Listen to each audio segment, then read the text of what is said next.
تحترم توقع عنها زوجها لأن احتباسها ليس لحق زوج بل لحق شرعي، فإن التصرف عبادة منها. ألا ترى أن معنى تعليق عن براءة ربه ليس بمراع فيه حتى لا يشترط فيه الحيز، ولا تجب نفقتها عليه، ولأن النفقة تجب شيئا فشيئا ولا ملك له بعد الموت، فلا يمكن إيجابها في ملك الورثة. وكل فرقة جاءت من قبل المرأة بمعصية مثل ردة وتقبيل ابن الزوج فلا نفقة لها، لأنها صارت حابسة نفسها بغير حق، وصارت كما إذا كانت راشدة بخلاف المهر بعد الدخول. بسم الله الرحمن الرحيم. وإذا طلق الرجل امرأته فلها النفقة والسكنى في عدتها رجعيا كان أو بائنا. اس فصل میں بھی عورت کے سکنے اور نفقے کا ذکر ہے۔ فرق اتنا ہے کہ اس سے پہلی فصل میں اس نفقہ اور سکنا کا ذکر تھا جو حالت نکاح میں ہوتا ہے۔ اس میں یہ ہے کہ وہ نفقہ یا سکنا جو طلاق کے بعد عدت کے دوران ہوتا ہے یا وفات کے بعد، اس طرح کے مسائل اس فصل میں ذکر ہوں گے، ٹھیک ہے۔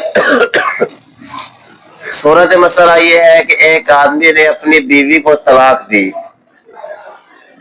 عام ہے طلاق رجعی ہو، طلاق بائن ہو، طلاق مغلظہ ہو، ان کی عدتوں کے درمیان اس بیوی کے لیے، اب تو بیوی نہیں ہے خیر سے، طلاق ہو گئی ہے، تو اس کے لیے جو ہے اس عورت کے لیے نفقہ بھی ہوگا، سکنا بھی ہوگا، چاہے جون سے بھی طلاق ہو، جون سے بھی عدت ہو۔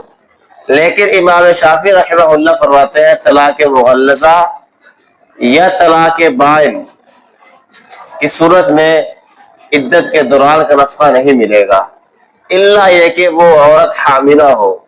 اگر حاملہ ہے پھر بے شک طلاق بائن دی ہے یا مغلظہ دی ہے، اس کو نفقہ دیا جائے گا، ٹھیک ہے۔ اما رجعی، بہرحال اتنی بات سمجھ میں آ گئی، طلاق رجعی کی صورت میں بالاتفاق اس کو نفقہ ملے گا۔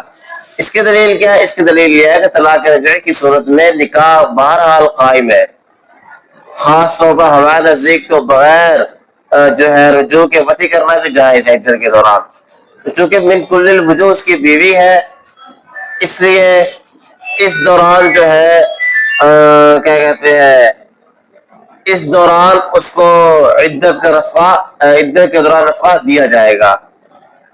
باقی بائنہ کے بارے میں امام شافعی رحمہ اللہ نے فرمایا کہ اس کو طلاق بائن اگر ہوئی ہے اور حاملہ بھی نہیں ہے تو عدت کا نفقہ نہیں ہوگا۔ ان کی دلیل یہ ہے کہ ایک مرتبہ فاطمہ بنت قیس رضی اللہ تعالی عنہا سے روایت کیا گیا ہے، وہ کہتے ہیں کہ مجھے میرے شوہر نے 3 طلاقیں دی، لیکن حضور صلی اللہ علیہ وسلم کو جب پتہ چلا تو آپ نے میرے لیے سکنا اور نفقے کا بندوبست کرنے کا حکم نہیں دیا۔ اس سے سمجھ میں آیا کہ طلاق بائن یا مغلظہ کی صورت میں عورت کا عدت کا نفقہ نہیں دیا جائے گا۔ ولی انہو سے امام شافعی کی دوسری دلیل یہ ہے، وہ کہتے ہیں دیکھو یہ جو نفقہ ہوتا ہے نا یہ مرتب ہوتا ہے ملک پر، ملک ہو تو نفقہ دیا جاتا ہے، اور طلاق بائن یا مغلظہ کی صورت میں مرد کا کوئی اس پر ملک نہیں ہوتی، اس لیے نفقہ نہیں ملے گا۔ یہی تو وجہ متوفی عنہا زوجہا، جس کے پیٹ میں متوفی عنہا زوجہا اس کو نفقہ نہیں ملتا ہے، کیونکہ اس پر مرد کی ملکیت باقی نہیں ہوتی، مرد تو مر چکا ہوتا ہے۔ تو جیسے متوفی عنہا زوجہا کو نفقہ نہیں ملتا عدت کا کیونکہ اس پر شوہر کی ملک نہیں رہی، ایسے ہی بائن یا مغلظہ پر بھی تو شوہر کی ملک نہیں ہوتی، اس لیے اس کو بھی نفقہ نہیں ملے گا۔ ہاں البتہ وہ کہتے ہیں کہ اگر طلاق مغلظہ یا بائن والی اگر حاملہ ہے پھر اس کو نفقہ دیا جائے گا۔ وہ کہتے ہیں اس کی وجہ آیت کریمہ ہے وَإِن كُنَّ أُولَاتِ حَمْلٍ فَأَنفِقُوا عَلَيْهِنَّ، آیت میں چونکہ مطلق ہے کہ حاملوں کو نفقہ دو، اس لیے پھر یہاں مجبوری ہے، چاہے بائنہ ہو یا مغلظہ ہو، اگر حاملہ ہے تو اس کو نفقہ دیا جائے گا، اگر حاملہ نہیں ہے تو نفقہ نہیں دیا جائے گا۔ ولنا سے ہم احناف کی دلیل ہم نے کہا چاہے مغلظہ ہو، چاہے بائنہ ہو، چاہے رجعیہ ہو، ہر صورت میں نفقہ اس کو ملے گا۔ وجہ یہ ہے کہ نفقہ ملنے کی وجہ احتباس ہے، اور یہاں احتباس ہر صورت قائم ہے۔ طلاق رجعی میں جو ظاہر ہے، بائن اور مغلظہ میں بھی احتباس موجود ہے، کیونکہ یہ جو مغلظہ یا بائرہ جو عدت گزارتی ہے، اس کا مقصد یہ ہوتا ہے یہ پتہ چل سکے کہ اس کے پیٹ میں بچہ ہے یا نہیں. بچہ کس کا ہے؟ شوہر کا ہے. تو شوہر کی وجہ سے احتباس ہو رہا ہے نا. تو جب شوہر کی وجہ سے احتباس موجود ہے تو حقیقی احتباس موجود ہے، تو اس وجہ سے اس کو نفقہ دینا واجب ہوگا. یہی تو وجہ سکرہ بھی دیا جاتا ہے. جب سکرہ دیا جاتا ہے تو نفقہ کیوں نہیں دیتے پھر؟ تو یہی وجہ ہے کہ حاملہ کو تم دیتے ہو تو غیر حاملہ کو کیوں نہیں دو گے؟ اس لیے جیسے سکرہ دیا جاتا ہے ویسے نفقہ بھی دیا جائے گا. جیسے حاملہ کو نفقہ ملتا ہے ویسے ہی غیر حاملہ کو بھی نفقہ ملے گا. باقی میں حدیث فاطمہ جو امام شافعی رحمہ اللہ نے اپنی دلیل میں حدیث فاطمہ بنت قیس ذکر کی ہے، اس کا جواب یہ ہے کہ یہ صرف ایک عورت سے منقول ہے. اور جب اس نے یہ بات کہی تو حضرت عمر رضی اللہ تعالی عنہ نے رد کر دیا اور فرمایا کہ ہم اپنے رب کی کتاب کو اور اپنے نبی کی سنت کو ایک عورت کے قول کی وجہ سے نہیں چھوڑ سکتے ہیں. اور فرمایا کہ ہمیں معلوم نہیں ہے سچ بول رہی ہے، جھوٹ بول رہی ہے، صحیح بول رہی ہے، غلط بول رہی ہے، صحیح یاد رکھا نہیں رکھا، سامنا کر رہی ہو، اس لیے ہم اس کی بات کو تسلیم نہیں کریں گے. میں نے خود اصل میں سنا آپ نے فرمایا تھا کہ مطلقہ ثلاثہ کی نفقہ بھی اور سکنا بھی ہے جب تک عدت کے اندر ہے. اس لیے ہم اس عورت کی بات کی وجہ سے اس فرمان نبوی کو اپنے ذہنوں سے محو نہیں کر سکتے.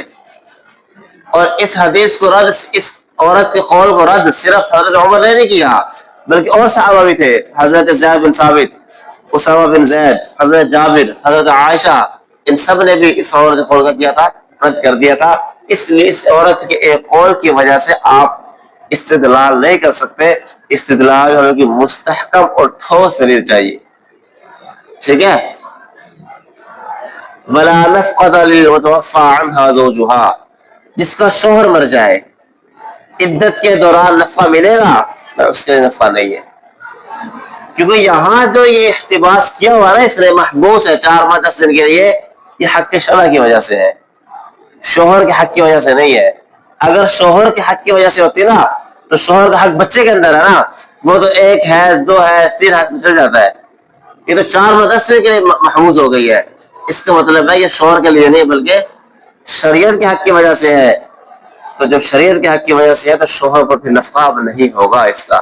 اس لیے ہم پیچھے بھی عرض کر چکے کہ متوفی عنہا زوجہا کمانے کے لیے باہر جا سکتی ہے تاکہ اپنا خرچہ خود ہینڈل کر سکے. وَلِأَنَّ النَّفْقَ تَجِبُ شَيْئًا فَشَيْئًا، یہاں سے دوسری دلیل کہ متوفی عنہا زوجہا کا نفقہ نہیں ہوگا. دوسری دلیل ہے، دیکھو نفقہ جو ہوتا ہے یہ دھیرے دھیرے سٹیپ بائی سٹیپ، یعنی یک کے بعد دیگرے لازم ہوتا ہے، ایک دم لازم نہیں ہوتا. اب جب وہ مر چکا ہے، مرنے کے بعد یہ ایام کا نفقہ ہم کیسے لازم کریں گے؟ مرد کی تو اپنے مال پر ملک ہی نہیں رہی، اس مال پر تو ملک کس کی آ گئی ہے؟ ورثاء کی. اب ورثاء کے مال سے ہم اس عورت کو نفقہ کیسے دے سکتے ہیں؟ جو کہ نفقہ دینے کے لیے ضروری ہے اس مال پر مرد کی ملک ہو، اور مرنے کے بعد اس کی ملک موجود نہیں ہے، اس لیے نفقہ بھی واجب نہیں کیا جا سکتا. وَكُلُّ فِرْقَةٍ جَاءَتْ مِنْ قِبَلِ الْمَرْأَةِ بِمَعْصِيَةٍ مِثْلُ الرِّدَّةِ وَتَقْبِيلِ ابْنِ زَوْجٍ. ہم نے کہا کہ عدت کے دوران کا نفقہ عورت کو ملے گا، لیکن اگر فرقت جدائیگی عورت کی نافرمانی کی وجہ سے ہوئی ہے اور اس نافرمانی کے نتیجہ میں طلاق ہوئی ہے، جدائی ہوئی ہے، عدت گزار رہی ہے، اس کو کس کا ہے؟ عورت کا. تو پھر عدت کے دوران اس کو نفقہ نہیں دیا جائے گا. مثال کے طور پر عورت مرتد ہو گئی، ٹھیک ہے، مرتد ہونے کے بعد جو ہے اس کو اس دوران کا نفقہ نہیں دیا جائے گا. یا عورت نے اپنے خاوند کے پہلے بیٹے کو اپنے کو قدرت دے دی، تب بھی کیا ہو جاتی ہے؟ فرقت ہو جاتی ہے.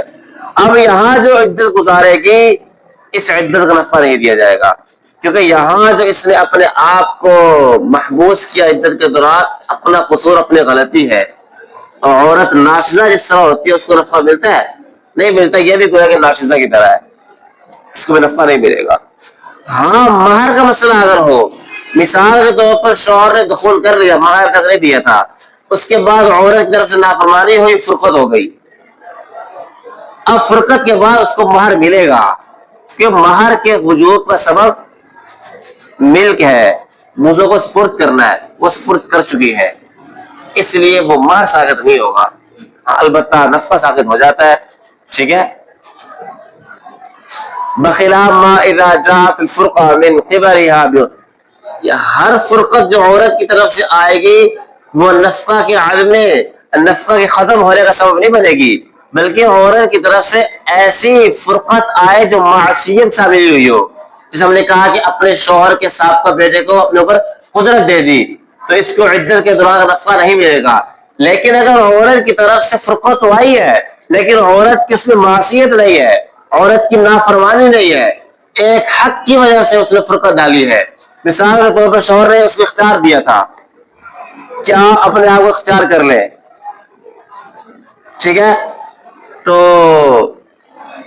اختیار کرنے اس نے اپنا اختیار کر لیا، تو اس اختیار کرنے کی اب فرقت آئی عورت کی طرف سے ہے لیکن نافرمانی نہیں ہے، اس نے اپنا ایک حق استعمال کیا ہے، اس لیے یہاں نفقہ ملے گا.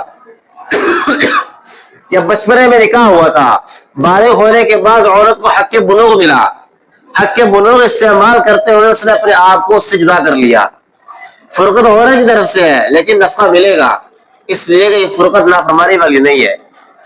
یا ایسے ہی عورت کا نکاح کر دیا عدم کفر کے اندر، ایسے مرد سے نکاح کیا جس کا کفر کہیں سے نہیں بنتا، اس نے قاضی کا دار میں فیصلہ اٹھایا، قاضی نے کہا آپ اختیار کریں اپنے آپ کو، اس نے اختیار کر لیا، تو یہاں بھی اختیار کرنا عورت کی طرف سے آیا ہے، فرقت عورت کی طرف سے آئی ہے لیکن یہ نافرمانی والی نہیں ہے، ایک حق کے جائز کی وجہ سے فرقت آئی ہے. اس لیے خلاصہ کلام یہ ہے کہ جہاں فرقت عورت کی طرف سے ہوگا یہ بھی لازمی ہے وہاں کی معصیت ہو تب عدت کا نفقہ نہیں ملے گا.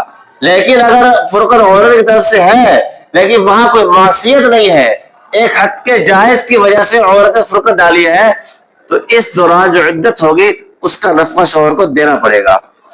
ٹھیک ہے. جیسے میں پہلے بھی ایک مسئلہ ذکر کیا ہے کہ عورت نے نکاح کے بعد جو ہے نا مرد کو اپنے قریب آنے سے روک دیا اور کہا کہ پہلے مجھے مہر دو، تو یہاں بھی اس نے اپنے آپ کو خود روکا ہے لیکن ایک حق کے جائز کی وجہ سے، تو یہاں نفقہ ثابت نہیں ہوگا. تو ان صورتوں میں بھی جہاں فرقت عورت کی طرف سے آئے اور فرقت میں کوئی معصیت نہ ہو تو وہاں پر عدت کے دوران کا نفقہ اس کو دیا جائے گا. وَإِن طَلَّقَهَا ثَلَاثًا ثُمَّ ارْتَدَّتْ وَالْعِيَاذُ بِاللَّهِ، یہ مسئلہ بھی تقریباً گزر چکا پہلے. ایک عورت کو 3 طلاقیں دی گئی، عدت گزار رہی تو نفقہ تو ہوگا، لیکن کیا ہوا 3 طلاق کے بعد جو ہے عدت کے دربار مرتد ہو گئی تو اس کا نفقہ ساقط. لیکن اگر 3 طلاق عدت کے دوران شوہر کے بیٹے کو اپنے قدرت دی پھر عدت کے دوران کا نفقہ ساقط نہیں ہوگا. فسمجھ میں ہے؟ 3 طلاق کے بعد مرتد ہو گئی، نفقہ کیا ساقط. 3 طلاق کے بعد شوہر کے بیٹے کو قدرت دے دی، جمع کرا لیا، نفقہ ساقط نہیں ہوگا. وجہ فرق کیا ہے؟ وجہ فرق یہ ہے کہ آپ نے پیچھے بھی پڑھا کہ یہاں جو کیا کہتے ہیں فرقت جو ہے نا وہ تو 3 طلاق ثابت ہو گئی ہے، وہ تو ثابت ہے، ردت کے تمکین کی وجہ سے ثابت نہیں ہو رہی. فقی بات ہے نا، فرقت پہلے سے ہی ہے، یہ نہیں کہ مرتد ہونے کی وجہ سے لازم ہوئی ہے یا قدرت دینے کی وجہ سے حاصل ہوئی ہے، فرقت پہلے سے بحال ہے اور تاحال قائم ہے. اس لیے فرقت کے عمل میں ردت کے تمکین کو کوئی دخل نہیں ہے. اب یہاں پر ردت کی صورت میں پھر نفقہ کیوں بند ہوتا ہے؟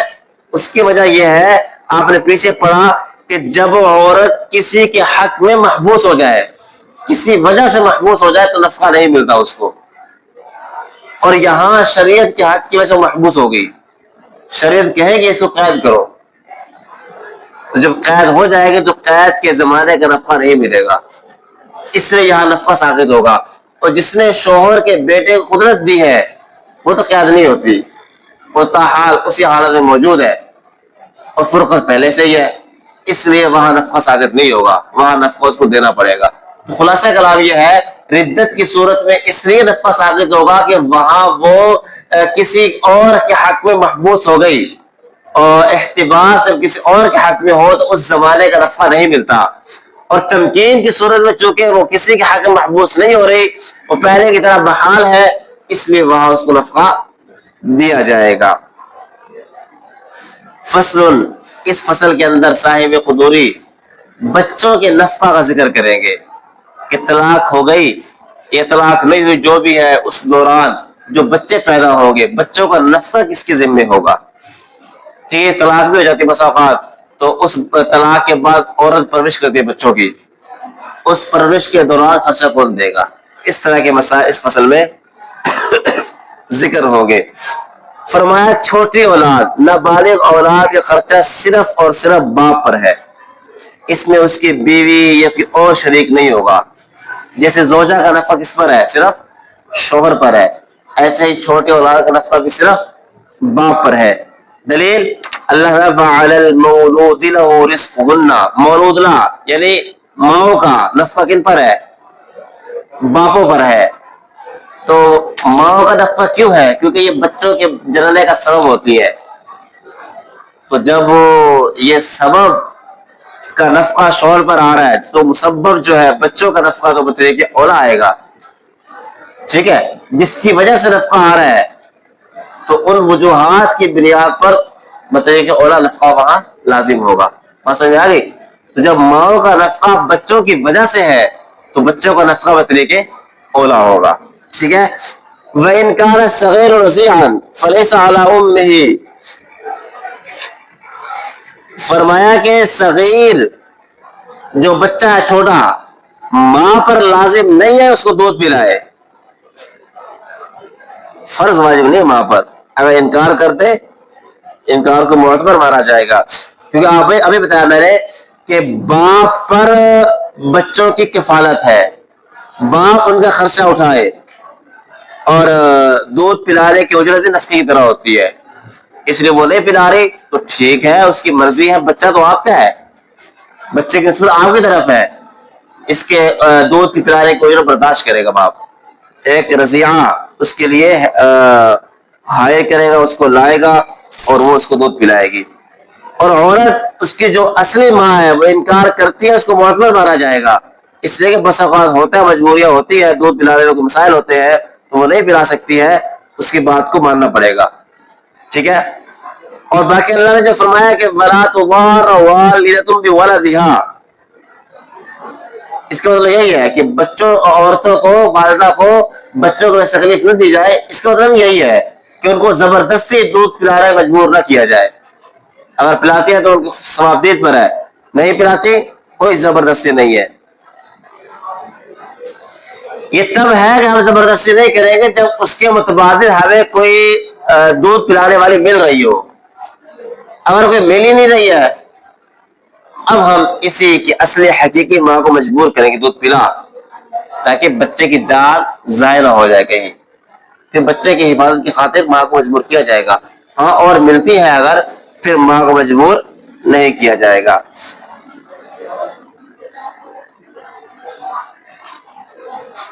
اور فرمایا کہ یہ جو مرضعہ کی جو اجرت ہے وہ باپ دے گا. اور اس دوران جو ہے اگر ماں یہ چاہے کہ بچہ میرے پاس رہے، یہاں آ کر دودھ پلائے مرضعہ، تو یہ بات مانی جائے گی. اس لیے کہ اصلی گو تو ماں کی ہے نا، اور اس وقت بھی ماں کی کو پرورش کا حق ہے. اس لیے اگر وہ یہ کہتی ہے، اس بات کو ماننا ہوگا کہ دایا یہاں مرضعہ دودھ پلانے والی یہاں ماں کے پاس آئے، سامنے دودھ پلا کے چلی جائے. ٹھیک ہے، کیونکہ اصلی گو تو بہرحال ماں ہی کی ہے. وَإِنِ اسْتَأْجَرَهَا فَهِيَ زَوْجَتُهُ، ایک آدمی نے اپنی ایک بیوی کو طلاق دے دی تھی، وہ چلی گئی، ایک اور نکاح کر لیا، اس سے بچہ پیدا ہوا، وہ دودھ نہیں پلا رہی، اب یہ اجرت پر لاتا ہے پہلی بیوی کو، تو جائز ہے کا؟ بالکل جائز ہے. ٹھیک ہے. یا یہ ہے کہ معتدہ، یعنی طلاق رجعی دے رکھی تھی، ٹھیک ہے، یا طلاق بائن تھی، اس معتدہ کو اجرت کے لیے لاتا ہے تاکہ اس کے بچے کو دودھ پلائے. یہ جائز ہوگا؟ میں یہ جائز نہیں ہے. یعنی اپنے سابقہ بیوی کو لاتا ہے اجرت پر تو یہ جائز ہے، لیکن اگر معتدہ کو لاتا ہے کہ دودھ پلائے اجرت پر تو یہ جائز نہیں ہے. ٹھیک ہے. کیوں؟ اس لیے کہ معتدہ جو ہے اس کی ماں ہے اور تاحال اس کی بیوی ہے, کچھ حقوق زوجیت قائم ہے, طلاق میں تو مکمل قائم ہے, مبتوطہ میں یہ مغلظہ میں کچھ تو ہے, نفقہ ہے, سکرہ ہے, یہ وہ. تو چونکہ معتدہ کی عدت کے دوران چونکہ حقوق زوجیت قائم ہے, اس لیے اس کو دودھ پلانا دیانت اس کا حق بنتا ہے. جیسے والوالدات یرضعن اولادہن, پچھلے مسئلہ میں جو ہم نے اس کو اجازت دی تھی آپ دودھ نہ پلاؤ, وہ شاید ہم سمجھ رہے کہ مجبوری ہوگی, لیکن یہاں پر جب وہ اجرت پر آنے کے لیے راضی ہو گئی, اس کا مطلب ہے مجبوری کوئی نہیں ہے اس کو. اس لیے پھر ہم کہیں گے والوالدات یرضعن اولادہن کی وجہ سے آپ کو فری پلانا پڑے گا, آپ کو اجرت نہیں دی جائے گی.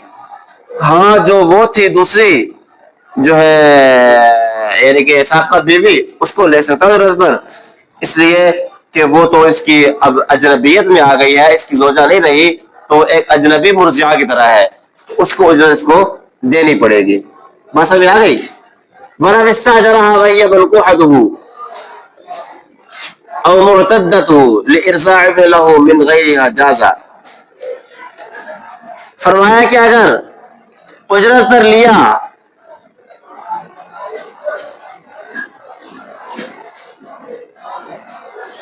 ٹھیک ہے, اجرت پر لیا ایک عورت کو اور وہ اس کی کیا ہے, بیوی ہے, معتدہ ہے, اس بیٹے کے لیے جو اس کے علاوہ کسی اور بیوی سے ہے. بات سمجھ آ رہی ہے؟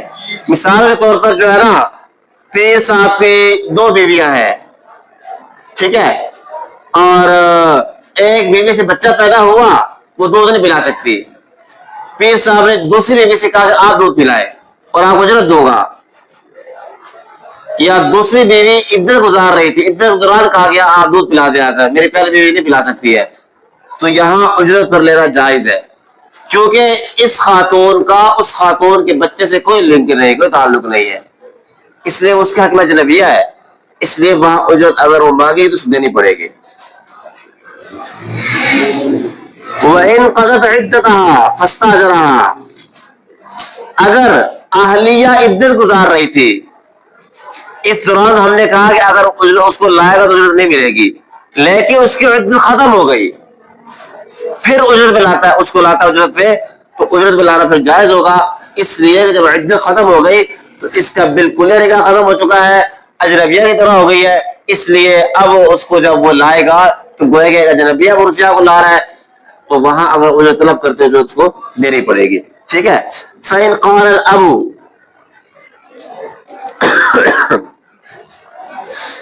بیوی نے کہا میں فری نہیں پلاتی ہوں, پیسے لوگی, شوہر نے کہا اجرت نہیں دوں گا, اور وہ اس کے علاوہ ایک اور اجنبیہ عورت لے آیا, مثلا 5,000 ماہانہ پر دودھ پلائے گی, جب وہ لے آیا پھر اس کی اصلی ماں راضی ہو گئی کہ میں اس کو دودھ پلاتی ہوں, اور کہا کہ اجرت مجھے آپ یہ 5,000 دینا, اجنبیہ کو دے رہے ہو, یہاں کہا میں فری پلاؤں گی, اب اصلی ماں کو زیادہ حق ہے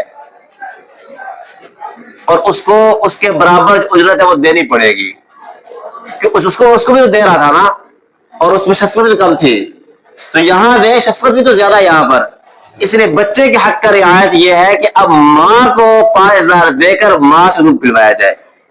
ٹھیک ہے. یا یہ ہے کہ اگر وہ فری میں راضی ہو گئی پھر تو صراحتاً بالکل اسی سے پلوانا چاہیے, وہ تو فری میں راضی ہو رہی ہے. ہاں اگر وہ کہتے ہیں کہ میں پلاتی ہوں لیکن اجرت اس اجنبیہ سے ڈبل لوگی یا اس سے زیادہ لوگی, وہ 5,000 لے لی میں 7,000 لوگی, 10,000 لوگی, پھر شوہر کے لیے جائز ہے کہ دفع ہو جاؤ, آپ نہ پلائیں, مجھے کوئی ضرورت نہیں ہے, میں اس اجنبیہ سے پلاؤں گا, اور مرد کو مجبور بھی نہیں کیا جائے گا ماں سے پلوائے, کیونکہ یہاں باپ پر ضرر لازم آئے گا اور باپ پر ضرر دینا جائز نہیں ہے. ٹھیک ہے. وَرَفْقَةُ الصَّغِيرِ وَاجِبَةٌ عَلَىٰ أَبِيهِ, فرمایا کہ یہ تو چھوٹی بچی کا نفقہ چھوٹے بچے کا نفقہ بھی جو ہے باپ پر لازم ہے، چاہے وہ باپ کے دین پر ہو یا دین پر نہ ہو. جیسے زوجہ کا نفقہ واجب ہوتا ہے نا، چاہے وہ مسلمان ہو زوجہ یا کافرہ ہو، یہودی نصرانی ہو، تب بھی نفقہ زوج کو دینا پڑتا ہے. یہاں بھی اولاد چاہے مسلمان ہو چاہے دین آخر پر ہو، اس کو نفقہ دینا پڑے گا.